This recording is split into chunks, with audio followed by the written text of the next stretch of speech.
حضرت سمورہ بن جندب رضی اللہ عنہ فرماتے ہیں کہ رات کا وقت تھا،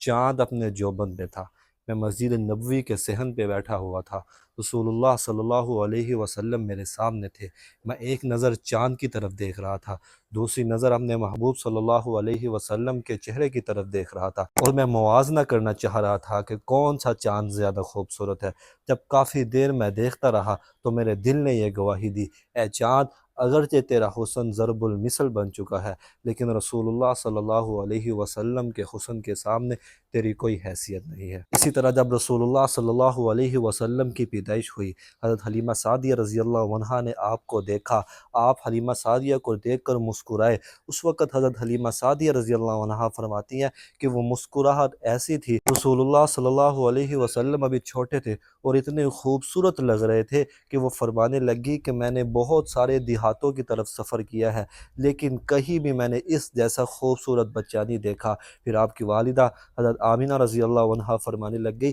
کہ میں نے اس جیسا حسین اور خوبصورت بچہ مکہ کے اندر نہیں دیکھا۔ آپ کے دادا عبد المطلب کہنے لگ گئے کہ میں نے بہت ملکوں کا سفر کیا ہے، لیکن میں نے اس جیسا حسین اور خوبصورت بچہ نہیں دیکھا۔ یعنی اللہ رب العزت نے رسول اللہ صلی اللہ علیہ وسلم کو ایسا حسن عطا فرمایا تھا کہ دنیا میں اس کی کوئی مثال ہی موجود نہیں تھی۔